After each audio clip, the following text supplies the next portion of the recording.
বিশ্ববিদ্যালয় সমূহের মধ্যে যে সংসদের যে নির্বাচন হচ্ছে আপনারা দেখতে পাচ্ছেন, এটি নিয়ে গতকালকে যে জাকসু নির্বাচন হয়েছে সেখানে শুধু খালি আপনারা ছাত্রদলের কথা কেন বলেন? সেখানে বিভিন্ন প্যানেল, স্বতন্ত্র প্রার্থী, ইভেন শিক্ষকরা পর্যন্ত নির্বাচন থেকে অনেকেই সরে দাঁড়িয়েছেন। পিছিয়ে দেওয়ার, গণতন্ত্রকে প্রলম্বিত, ফিরে আসাকে প্রলম্বিত করার অপচেষ্টা করছেন। দেশে এবং বিদেশে বসে তাদের হীন চেষ্টা জনগণের ঐক্যবদ্ধ প্রচেষ্টার উপর এবং সচেতনতার উপর কোনো দিনই স্থান পাবে না।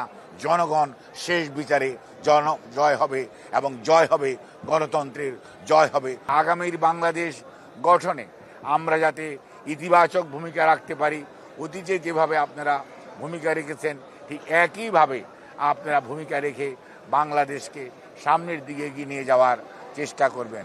আপনারা লক্ষ্য করছেন ইদানিংকালে অনেক ষড়যন্ত্র হচ্ছে বাংলাদেশকে পিছিয়ে দেওয়ার জন্য, বাংলাদেশের গণতন্ত্রকে বিপদগামী করার জন্য, বাংলাদেশের গণতান্ত্রিক শাসন ব্যবস্থাকে প্রলম্বিত করার জন্য বিভিন্ন ষড়যন্ত্র দেশ এবং বিদেশ থেকে হয়েছে।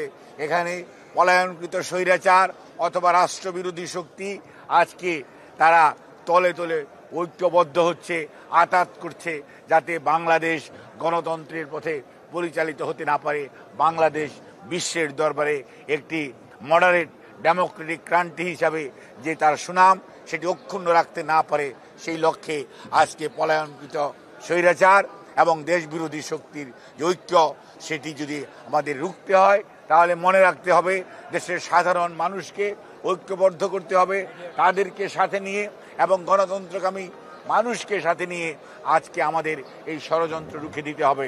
মনে রাখতে হবে জনগণের শক্তির সামনে, জনগণের ইচ্ছার সামনে, জনগণের আকাঙ্ক্ষার সামনে গণতন্ত্রের প্রতি জনগণের যে অদম্য স্পৃহা এটিকে থামিয়ে দেওয়ার শক্তি কোনো ষড়যন্ত্রকারীর নাই। কাজেই সব সময় সারা পৃথিবীতে দেখা গেছে যখনই কোনো দুর্যোগ দুর্বিপাক আসছে, যখনই কোনো স্বৈরাচারের উদ্ভব হয়েছে, জনগণই সিদ্ধান্ত নিয়েছে এবং বিগত ৩৬শে জুলাই ২০২৪ জনগণই সিদ্ধান্ত নিয়েছে।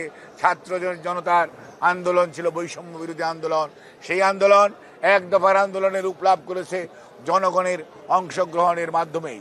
কাজেই আজকেও যারা দেশের গণতন্ত্রকে পিছিয়ে দেওয়ার, গণতন্ত্রকে প্রলম্বিত, ফিরে আসাকে প্রলম্বিত করার অপচেষ্টা করছেন, দেশে এবং বিদেশে বসে তাদের হীন চেষ্টা জনগণের ঐক্যবদ্ধ প্রচেষ্টার উপর এবং সচেতনতার উপর কোনো দিনই স্থান পাবে না। জনগণ শেষ বিচারে জয় হবে এবং জয় হবে গণতন্ত্রের, জয় হবে মানুষের অধিকার আদায়ের সংগ্রামের এবং জনগণই সিদ্ধান্ত নেবে আগামী দিনের সংবিধান কি হবে, আগামী দিনের সংস্কার কি ধরনের হওয়া উচিত।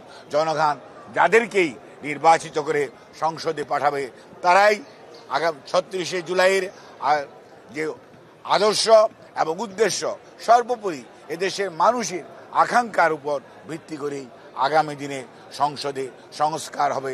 সেই সংস্কারের মাধ্যমেই বাংলাদেশ, ভবিষ্যৎমুখী বাংলাদেশ অর্থাৎ আগামীর বাংলাদেশ ৩১ দফার আলোকে বিনির্মাণে ইনশাল্লাহ বাংলাদেশ জাতীয়তাবাদী দলের ভারপ্রাপ্ত চেয়ারম্যান জনাব তারেক রহমান নেতৃত্ব দিবেন, এই আশাবাদ ব্যক্ত করি আমি আমার বক্তব্য শেষ করছি।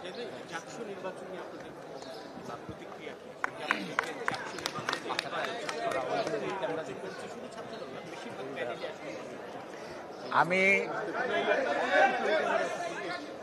বিশ্ববিদ্যালয় সমূহের মধ্যে যে সংসদের যে নির্বাচন হচ্ছে আপনারা দেখতে পাচ্ছেন, এটি নিয়ে গতকালকে যে জাকসু নির্বাচন হয়েছে সেখানে শুধু খালি আপনারা ছাত্রদলের কথা কেন বলেন? সেখানে বিভিন্ন প্যানেল, স্বতন্ত্র প্রার্থী, ইভেন শিক্ষকরা পর্যন্ত নির্বাচন থেকে অনেকেই সরে দাঁড়িয়েছেন। নিশ্চয়ই সেখানে কোনো না কোনো কারণ আছে। কাজেই আমার বক্তব্য থাকবে অত্যন্ত সুস্পষ্ট। দেশের মানুষ ২০০৯-এ ভোট দিতে পারে নাই, ১৪তে ভোটারবিহীন নির্বাচন হয়েছে, 18তে দিনের ভোট রাটে হয়েছে, 24-এ আমি আর ডেমির নির্বাচন হয়েছে।